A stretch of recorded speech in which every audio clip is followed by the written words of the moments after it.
घेतलं त्यापूर्वी महाराष्ट्रात गहू हा बेताचा असायचा. मॅक्सिमम ज्वारी, बाजरी, नाचणी ही आपल्याकडे महाराष्ट्रात जास्त पिकायची. जो गहू पिकायचा तो खपली गहू होता, काळा गहू होता. त्याचं उत्पन्न पण कमी होतं. त्यामुळे सणावाराला पुरणाची पोळी, पाहुणे आले तरच पोळी, किंवा उपास सोडायला चपाती खायची, शंकराला चालत नाही भाकरी. मला इतकं आश्चर्य वाटतं ह्या असल्या काही शब्दांचे. कुणी बघितलंय काय आहे? आणि जेव्हा मी गोकर्ण महाबळेश्वरला गेले माझ्या सासूबाईंना घेऊन आणि तो आत्मलिंगाला अभिषेक घालायला मला सांगितलं आणि एवढं मोठं ताट त्यांनी दिलं. त्या ताटात इतके धान्य कुठले कुठले होते. आवर्जून माझी नजर ज्वारीकडे गेली. म्हटलं माय गॉड आई, अहो ज्वारी शंकराला चालत नाही. पटकन सासूबाई म्हणल्या इथल्या शंकराला चालतं, कर्नाटकच्या शंकराला चालते, महाराष्ट्रातल्या शंकराला चालत नाही. It's a part of joking. पण त्यावेळी आपल्याला गव्हाचं उत्पन्न कमी असल्यामुळे फक्त कधीतरी आपण काळा गहू खात होतो. खपली गहू जर आठवत असेल तर बघा, त्याला कूस असायची, त्याला लव असायची, त्याच्यावर फायबर जास्त असायची. आणि असा गहू आपण घेत होतो. त्याच्यात ग्लुटेनिन नावाचा एक घटक नव्हता की जो मानवी आतड्यांकडे आता डायजेस्ट होत नाही. तुम्ही जे आता सिहोर, लोकवन आणि कुठले कुठले गहू खाता, हे सगळ्यामध्ये ग्लुटेनिन नावाचा एक घटक आहे की जो आपल्या आतड्यांकडून डायजेस्ट होत नाहीये. आणि मग असं अनडायजेस्टेड ग्लुटेनिन हे तुम्हाला इन्फ्लमेटरी ऍक्शन करतं, इन्फ्लमेटरी सूज आणण्याचं काम करतं. ही सूज कुठं कुठं येते? तुमच्या वाहिन्यांना आतमधून येते. आणि कुठल्याही ब्लॉकेजेसची सुरुवात ही इन्फ्लमेशनने होत असते. मग बघा आजकालचे तुम्ही आजकालच्या हे पण म्हणतात मी व्यायामाची थोडी भुकती आहे, मला मॅनी आहे म्हणलं तरी चालेल. गजानन महाराजांची मी भक्त आहे. वयाच्या 8वीला असल्यापासून मी एकासनी पारायण वगैरे सगळं करते. माहित नाही आई करायची, तिचं बघून बघून शिकले. पण जेव्हा जेव्हा मी दरवर्षी वारी करते, जशी जमेल त्या पद्धतीने करते, पण वर्षाला मी कंपल्सरी जाते शेगावला. मी जाताना नेहमी शूज माझ्या सोबत ठेवते. मला कुठेही उतरू देत, गजानन वाटिकेच्या इथे उतरू देत, नाही तर रेल्वे स्टेशनवर उतरू देत, जशी मला कुठली अवेलेबिलिटी होईल तशी तिथून मी माझे शूज घालते आणि जॉगिंग करत जाते. कधी कधी माझा नवरा म्हणतो तुझे जर पेशंट असतील आणि बघितले तर अरे इट्स अ आयडॉल फॉर हिम, त्यांच्यासाठी आयडॉल आहे की त्यांचे डॉक्टर स्वतः एवढे एक्सरसाइज करतायत, काय त्याच्यात लाजण्यासारखं आहे? कुठंही जावा तुमचे शूज तुमच्या सोबत पाहिजेत. जसं तुम्ही गोळी बरोबर घेता किंवा हे करता, ह्या सगळ्या गोष्टींच्या मध्ये एक्सरसाइजच्या बाबतीत सांगायचं हे झालं तर व्यायाम हा जीवनाचा अविभाज्य घटक म्हणून आपण बघतो. ही सूज कमी आणण्यासाठी जे जे काही प्रयत्न आहेत ते सगळे मी तुम्हाला सांगणार आहे. पण आजकालच्या ज्या तरुण मंडळींकडे जर तुम्ही बघितलं तर बघा, तुम्ही उठता बसता त्रास होतो गुडघ्याचा. आजकाल तुमच्या सुना मुली सांगत असेल आई ग कंबरच खूप दुखते. आजकाल होतच नाही. तुम्ही जेवढ्या स्पीडने काम करता, तुम्ही करता तेवढं सुद्धा काम आजकालच्या तरुण मंडळींना जमत नाही.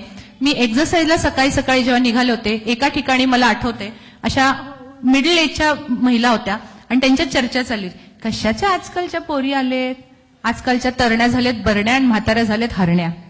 मला वाक्य एवढं आवडलं, मी आवर्जून पुढे गेलेली, परत मागे आले, म्हटलं काय म्हणलात काकू, परत एकदा सांगा. अहो खरंच बोलले, आजकालच्या तरण्या झालेत बरण्यासारख्या नुसत्या बसून असतात, कुठे जात नाहीत, हलत नाहीत. आणि आमच्यासारख्या बघा म्हाताऱ्या कशा हरण्यांसारखे टनाटन टनाटन उड्या मारत जातात. बरोबर. सो हे जे काही आजकालच्या मुलींना होत नाही, दुखतंय, खुपतंय, हे होतंय, ते कुठंतरी ग्लुटेनिनचा एक्सेस इंटेक असल्यामुळे आहे. त्यामुळे गव्हाचं अन्न जेवढं कमी करता येईल तेवढं करा. ज्वारी, बाजरी, नाचणी तिन्ही समप्रमाणात एकत्र घ्यायची, त्याचं मिक्सिंग करा आणि त्याची भाकरी ही जास्तीत जास्त खायची. डायबेटिकची लोक असो किंवा कुणी असो, जसं भाकरी बरोबर भाजी तोंडीला लावता तसं उलट करा, भाजी बरोबर भाकरी तोंडीला लावा. कळलं? म्हणजे मॅक्सिमम भाज्या खा, मिनिमम कार्बोहायड्रेट्स घ्या. जेवढे कार्बोहायड्रेट इंटेक जास्त, जेवढे पिष्टमय पदार्थ तुम्ही जास्त खाल, तेवढा तुमच्यामधला डायबिटीज किंवा इन्फ्लमेटरी ऍक्शन्स ही तुमच्यामध्ये जास्त होणार आहे. त्यामुळे सगळ्या पेशंटना, सगळ्यांना मी सांगते, व्हॉट्सअप आणि फेसबुकसाठी इंटरनेटचा वापर करण्यापेक्षा अशा काही रिसर्चेससाठी वापर करा. काय आहे, का बरं मॅडम गहू नको म्हणतात, जावा एकदा रिसर्च करा, सांगा मुलांना, काढ रे मला सगळं माहिती काढून दे जरा. सगळी माहिती अवेलेबल असते, मराठीत असते, हिंदीत असते, सगळ्या लँग्वेजमध्ये असते. दुसरा गोष्ट आहे ती म्हणजे तांदूळ. पॉलिश केलेला तांदूळ वापरायचा नाही. कसं ओळखायचा पॉलिश केला नाही पॉलिश केला? पाण्यात टाकला, आरपार दिसला, पॉलिश राईस. इंडिया गेट, शक्ती भोग आणि कुठला कुठला कोहिनूर बासमती, ये बासमती, दावत बासमती, सगळे असेच असतात. सगळ्यात बेस्ट कुठला माहितीये? राशनचा तांदूळ. पाण्यात टाकला की पांढरा पांढरं पांढरं पाणी होतं. त्यामुळे जेवढा फायबर इंटेक, जेवढा राईस कमी करता येईल तेवढा करा. व्हेरी लिटिल क्वांटिटी आणि पॉलिश राईस घेऊ नका. तिसरा घटक आहे दूध किंवा दुग्धजन्य पदार्थ. जेवढे टाळता येईल तेवढे टाळा. त्याच्यामध्ये मला फार हे नाहीये, दुधामध्ये केसिन नावाचा एक घटक आढळतो आणि सगळ्यात महत्वाचं सॅच्युरेटेड फॅट असतं दुधामध्ये. आणि आपण जे दूध पितोय त्या गायी म्हशींना दूध वाढीचे इंजेक्शन दिलेले असतात, त्याचा परिणाम आपल्या डायजेशनवर होत असतो. त्याहीपेक्षा पुढचा घटक आहे तो म्हणजे साखर. डायबिटीज असो अगर नसो, साखरेपासून लांब राहा. त्याहीपेक्षा पुढचा घटक आहे तो म्हणजे मीठ. एक्सेस मीठ घेऊ नका. चवीपुरतं असेल ते हे करा. काही ना वरून खारट खायची सवय असते किंवा भजीवर वड्यावर एक्सेस मीठ टाकायचं आणि मग ते छान लागतं. खारवलेल्या मिरच्या, पापड, लोणची, एक्सेस खायची सवय. जेवढं टाळता येईल तेवढं टाळा. भाज्यांच्या बाबतीत सांगते, टॉप टू बॉटम पहिल्यांदा सांगते. जी मी पहिली सांगेल ती बेस्ट आणि जी सगळ्यात शेवटी सांगेल ती वाईट. बघा, पहिली पडवळ, दुधी भोपळा, दोडका, कारली, नवलकोल, कोबी, फ्लॉवर, भेंडी, गवारी, वांगी, बटाटा, वाटाणा, पावटा, हरभरा. काय मॅडम, भोगी झाल्यानंतरच बरं सांगितलं तुम्ही. वांगी, बटाटा, वाटाणा, पावटा, हरभरा. जेवढं कमी खाता येईल तेवढं खा. कार्बोहायड्रेट डाएट जास्त आहे, वातूळ आहेत पदार्थ आणि त्याने कॉन्स्टिपेशन जास्त होत असतं. ज्यांना पोट साफ होत नाही त्यांचं कोलेस्ट्रॉल शरीराच्या बाहेर पडणं हे थोडंसं मुश्किल जातं. त्याहीपेक्षा पुढची गोष्ट आहे पालेभाज्या सगळ्या खा, आवर्जून खा, काही प्रॉब्लेम नाही. फक्त पालेभाजी झाकून शिजवा. त्याहीपेक्षा पुढची गोष्ट, फक्त 5 फळं डायबिटीजच्या लोकांनी खायची नाहीयेत. आंबा, चिकू, केळी, द्राक्षे, सीताफळ, रामफळ, हनुमानफळ, सगळं आजकाल रामायण बाजारात मिळतं, ते खायचं नाही. कलिंगड, टरबुजाची फोड एखाद्या वेळी ठीक आहे, पण बाकीची सगळी फळं ही चालतात. फळांचे ज्युसेस करून घेऊ नका. फळ अख्खं घ्या. फळ अख्खं घेण्यामागं त्याच्यातल्या ज्या रेषा असतात किंवा तंतू असतात ते तुमचं फळांमधली साखर डायजेस्ट करण्याला मदत करत असतं. जास्तीत जास्त क जीवनसत्वाची फळं मॅक्सिमम खा. क जीवनसत्वाची फळं सांगाल? संत्री, मोसंबी, पेरू, आवळा, डाळिंब, स्ट्रॉबेरी, किवी फ्रूट. डॉक्टर, मला परवडत नाही. जी फळं सांगताय ती खूप महाग आहेत, मला शक्य नाही. परमेश्वर एवढा ग्रेट आहे की त्यानं लिंबू नावाचं एक असं फळ तयार केलं की जे गरिबांना सुद्धा परवडतं. खूप ग्रेट आहे तो. त्याने काही इकविल्या वेळी म्हणतं, आपण म्हणतो काय नशीब आमचंच हे बघा, किती छान छान फळं खातात, आम्हाला मिळतच नाही. काही नाहीये. परमेश्वराने पैसेवाल्यांसाठी पण काय केलंय आणि न पैसेवाल्यांसाठी केले. रोज एक लिंब आहारात ठेवा. त्याहीपेक्षा पुढची गोष्ट, ड्रायफ्रुट्सच्या बाबतीत 4 प्रकारचे ड्रायफ्रुट्स तुम्ही खायचे. नंबर 1 बदाम, अक्रोड, काळे मनुके, सुकं अंजीर. 8 ते 10 काळे मनुके, 1 सुकं अंजीर, 5 ते 6 बदाम आणि 1 अक्रोड. भिजवून खाल्लं उत्तम आहे, दाताला चांगलं आहे, थोडंसं व्हिटॅमिन ई पण डेव्हलप होतं. तसंच खाल्लं तरी चालतं. सकाळी उठल्या उठल्या हे जर तुम्ही तोंडात टाकलं आणि घोटभर पाणी पिऊन जर फिरायला गेला तर तुम्हाला पित्ताचा त्रास होणार नाही. आपल्याला काय सवय असते उठल्या उठल्या? पहिलं गॅसवर पातेलं, दूध टाकायचं, त्याच्यात चहा पत्ती टाकायची, अशी साखर टाकायची, अशी नाही, अशी साखर टाकायची आणि मग तो चहा गॅस कमी करायचा. मी इकडे झाडू मारायचा, इकडे काहीतरी करायचं. काय अजून चहा नाही झाला? नाही, शिजायचा अजून चहा. चहा शिजवणं हा कन्सेप्ट कुठंच नसतो. आणि हा जो चहा आहे आपण पुणे करताना अमृततुल्य चहा म्हणतो. मला फार जेव्हा हे समजलं की हा सगळ्यात घातक चहा आहे, इतकं वाईट वाटलं की अख्खं एमडीची 3 वर्ष अमृततुल्य पिऊन पिऊनच घालवली. म्हणजे काय, आपण विषच पित होतो असं आमची बरीच चर्चा झाली त्याच्यानंतर. तर कृपा करून चहा तसा करायचा नाहीये. पाणी उकळलं की त्याच्यात चहा पत्ती टाका, थोडासा रंग पिवळसर चेंज झाला, गाळून घ्या. वरून किंचित दूध शक्यतो घालू नका. आवडतच नसेल अगदी थोडंसं दूध घालायचं. पाव चमचा साखर, ती पण डायबिटीज नसेल तर, असेल तर ती पण घालायची नाही. आणि असा पानसट चहा हा तुमच्या शरीराला चांगला आहे. तुमच्या भाषेत बोलले ना, पानसट चहा. काय मॅडम, असा चहा पिण्यापेक्षा नाही पिलेला परवडला.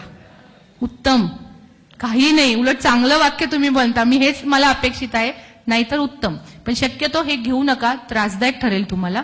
किंवा वारंवार चहा पिण्याची सवय बंद करा. कारण शाकाहारमध्ये प्रोटीन कमी पडत असतं. कारण आपण वरण वगैरे जे खातो ती थोडीशी डाळ असते, वर थोडं पाणी असतं, जास्त पाणी घालतो. तर जास्तीत जास्त जेवढं घट्ट वरण खाता येईल, उसळी जास्त खाता येईल, प्रोटीन जेवढं घेता येईल तेवढं घ्या. त्याहीपेक्षा पुढची गोष्ट आहे तेलाच्या बाबतीत कुठल्याही एका ब्रँडवर विसंबून राहायचं नाही. कुठलंही तेल घ्या, ऑलिव्ह ऑइल घ्या, जेव्हा ते उकळतं, स्मोक व्हॅल्यू पर्यंत जातं, तेव्हा त्याच्यामध्ये काय होत आहेत, फॅटी ऍसिड चेंजेस येतात. त्यामुळे कुठलंही तडका बिडकाचा जो प्रकार आहे ना, तो तुम्हाला त्रासदायक ठरणार आहे. इंडियन वुमन्समध्ये बऱ्यापैकी असतं की गॅसवर कढई ठेवायची, तापवायची, तेल ओतायचं, अगं बाई लसूण चेचायचा राहिला, अगं बाई माझं कांदा चिरायचा राहिला, मग ते गॅस कमी करायचं आणि इकडं कटाकटाकटाकटा सुरू असतो, तोपर्यंत त्याच्यात किती फॅटी ऍसिड्स येतात. त्यामुळे तळलेले पदार्थ खाऊ नका. प्रत्येक 5 लिटर तेलामागे 1 लिटर मोहरीचं तेल वापरा, की जे चांगलं आहे. आणि शक्यतो कच्चं तेल जेवढं खाल तेवढे सांगते. जुना आहार लोकांचा असा होता की भाकरी, ठेचा कसा करायचा, त्यात भरपूर लसूण, कोथिंबीर, जिरा आणि मिरची, त्याच्यात कच्चं तेल घातलं जायचं आणि कांद्यासोबत ही भाकरी खाल्ली जायची. Am I right? हे मोस्ट एनर्जेटिक डाएट होता त्यांचा. आता ते लोक आता जर विचारलं तर काय म्हणतात, हा गरिबांचा डाएट आहे. तुमच्या माहितीसाठी सांगते, मिरची उत्कृष्ट अँटी कोलेस्ट्रॉल, अँटी कॅन्सराइज एजंट आहे. कच्चं तेल ओमेगा 3 फॅटी ऍसिड्स देणार आहे. कोथिंबीर, आलं, लसूण जे काय आहे ते पण अँटी कोलेस्ट्रॉल एजंट आहे. त्याच्यासोबत तुम्ही जी भाकरी खाता ती कार्बोहायड्रेट डाएट आहे, त्याच्यात ग्लुटेन कुठं नाहीये, ती एनर्जी भरपूर देते, ताकद वाढवते. आणि ह्या सगळ्या डाएटमध्ये फायबर कुठतरी हवंय म्हणून कांदा खाल्ला जातो. आणि आपण काय करतोय, सातारा रोड, सोलापूर रोड, इकडे नाशिक रोडला जाताना हॉटेल्स शोधून शोधून थांबतात. इथं पिठलं भाकरी काय सुंदर मिळते माहितीये, काय ठेचा असतो त्यांचा, मग घरी खावा ना. घरी खाणं म्हणजे जरा हेच ना, आपण थोडेच गरीब आहोत. आहे ही समाजातली आत्ताची अवस्था आहे. पैसे पे करून 100, 150, 200 रुपये ताटाला पे करतो, पण ते घरी खायचं म्हणजे नाही खाणार आम्ही. त्यामुळे आवर्जून खा. ह्याच्यामध्ये कुठंही तळलेले पदार्थ फक्त खायचे नाहीयेत.